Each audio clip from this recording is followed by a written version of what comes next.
Muchas gracias. En primer lugar quisiera brindar un afectuoso saludo a través de la Comisión al pueblo Shuar en su conjunto, pueblo con el cual además, pueblo indígena a través del cual el Estado peruano tiene una relación permanente a través de sus distintas instituciones y que sin duda es un actor clave en la historia de la Amazonía peruana y por lo tanto hay un compromiso del Estado con la defensa de sus derechos que estamos asumiendo desde la administración de este gobierno.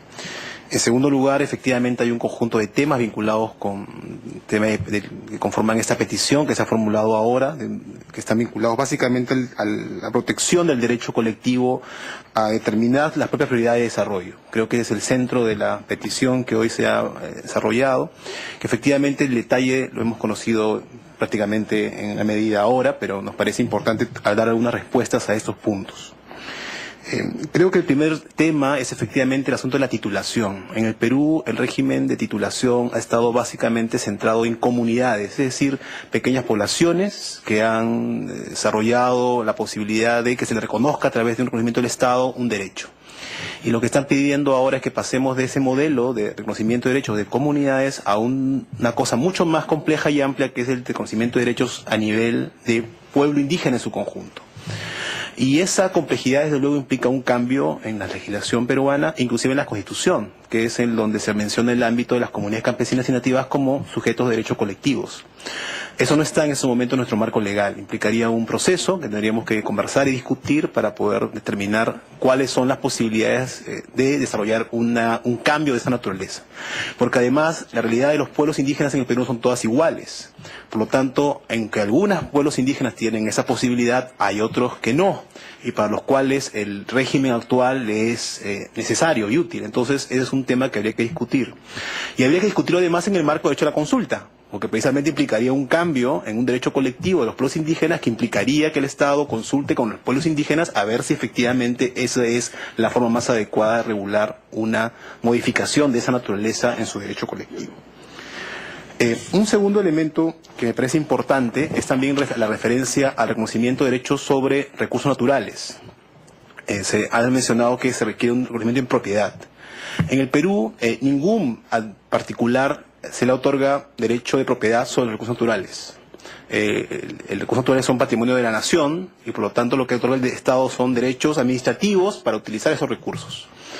Eso también implicaría un cambio sustantivo en la legislación peruana y un cambio muy importante en su constitución, un cambio de modelo, el reconocer propiedad sobre los recursos naturales. Sin embargo, es otra materia que puede ser objeto sin duda de una discusión que se daría en el marco del Congreso de la República y de cambios de ese nivel que hemos mencionado involucran la Constitución. Sobre la personalidad jurídica del pueblo indígena, en eso sí estamos encaminados. Es decir, sí existe un reconocimiento a partir de la ley de consulta y del convenio 69 de que el sujeto de derecho colectivo es el pueblo indígena. Y más bien, en ese punto sí hay un absoluto avance en el tema. El asunto es luego cómo generar un conjunto de mecanismos que contribuyan a que esa titularidad sea desarrollada mediante un conjunto de derechos específicos. También tenemos pleno, como Estado peruano, la plena reconocimiento del derecho de los pueblos indígenas de organizarse como ellos consideren. Y la forma interna de organización efectivamente es un tema que está dentro del marco de autonomía de los pueblos indígenas. Cómo es que se organizan y cómo es que establecen su mecanismo de representación. Sobre el tema del ordenamiento territorial que se ha mencionado en varias oportunidades, debemos señalar que el Perú acaba de emitir un informe de gobierno por el cual se compromete a dictar una ley de ordenamiento del territorio, una ley de ordenamiento territorial para el Perú. Y desde allá, y aquí lo puedo decir con total claridad, que estamos completamente seguros que los pueblos indígenas deben formar parte del desarrollo de esa ley y que por lo tanto su voz debe ser incorporada en ese proceso. Ese es todavía un proceso en marcha, no hay ninguna norma que el gobierno haya presentado como para regular ese tema, pero estamos completamente seguros que eso se va a ocurrir. Sí quisiera manifestar mi preocupación, en este caso como parte del Estado peruano, respecto al uso de la palabra autoconsulta, que se ha mencionado en esta presentación. Porque aunque sí entendemos plenamente que es un derecho colectivo de los pueblos, el definir internamente cuáles son sus puntos de vista y sus preocupaciones y su opinión respecto a un tema, la palabra autoconsulta nos parece poco apropiada para describir ese proceso. porque en realidad la palabra consulta más bien hace referencia a un proceso de diálogo, de discusión, de acercamiento entre el Estado y los pueblos indígenas, y la palabra autoconsulta pareciera estar encerrado solamente en una de las partes, y por lo tanto va en contra del espíritu de la idea de consulta, que precisamente busca establecer puentes y vínculos de trabajo conjunto entre el Estado y los pueblos indígenas. Creemos que hay que buscar otras formas de expresar este derecho importante de los pueblos, sin duda, de poder referir a su propio proceso interno de discusión y deliberación, que deben ser sin duda respetados. Respecto a la reparación de los pasivos ambientales, como pasa en el caso de la comisión que se ha creado para el caso de los ríos Pastaza, Corrientes, Tigres, es un tema central de la agenda del Perú, y por favor, todos esos temas podemos conversarlos y discutirlos con total detalle a través de las entidades de nuestro gobierno. Quisiera finalmente señalar que los canales del Estado peruano y del gobierno están completamente a disposición para conversar estos temas en todos los espacios disponibles, y más bien ratificar el compromiso de nosotros con trabajar de manera muy intensa en asegurar que estos instrumentos entren en operación, y los que no funcionen de la manera que se considera deberían hacerlo, trabajar juntos para hacer que funcionen bien. Muchas gracias. Gracias a la delegación del Estado del Perú por su presentación. Como lo había comentado en alguna audiencia pública anterior, la comisionada Daina Shelton también es relatora para los derechos de los pueblos indígenas.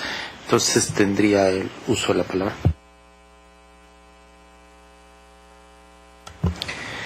Thank you very much, both to the petitioners and to the state for this presentation and for your willingness to talk to each other and to try to achieve an accommodation in this and to try to engage in a consultation and dialogue on these issues.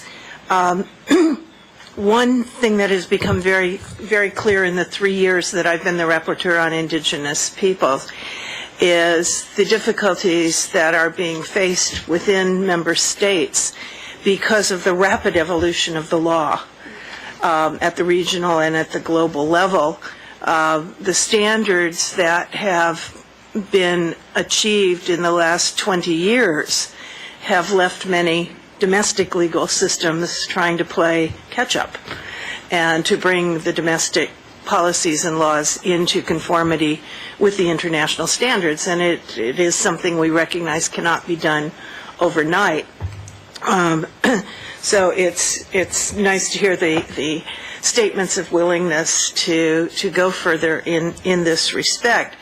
And if the rapporteurship can assist in the dialogue and the process in any way, we are certainly willing to offer our services to the state and to the petitioners, as we have done successfully in other circumstances to achieve a resolution.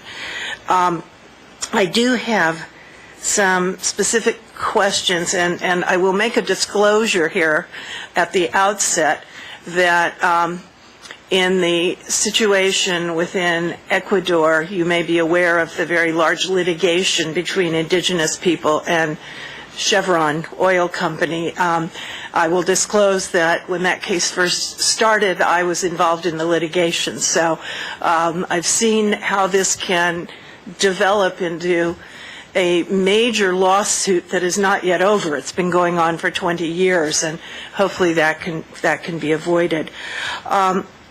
So one of the questions I have has to do with the reparations issue, because there's a reference in the materials to Talisman, a Canadian company.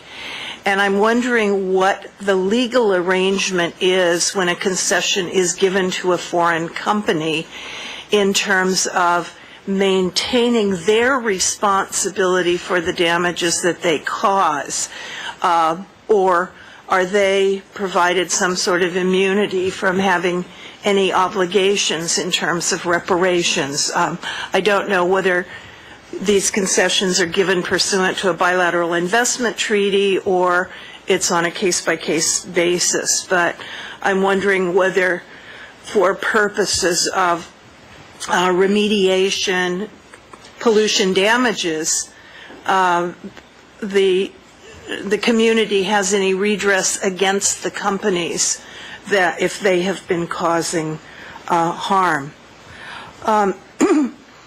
One of the other questions I have really has to do with your internal agency decision-making.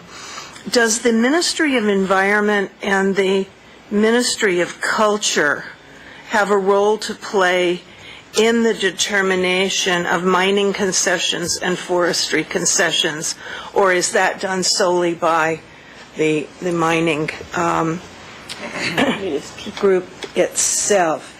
And I'm not quite clear, you mentioned something about a law to recognize this people as having a legal status. Is that necessary, or is there an administrative process by which the legal personality of an indigenous group can be determined as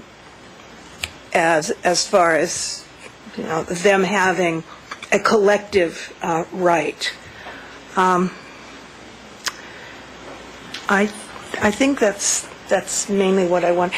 And I guess the other question I have is two more small questions, I hope. One is the process of RED one that is subject to your consultation law? And the other is with regard to these areas that have been shown to us as new areas for concessions, will those be subject to the consultation law? Okay, that's it. Thanks. Gracias, comisionada.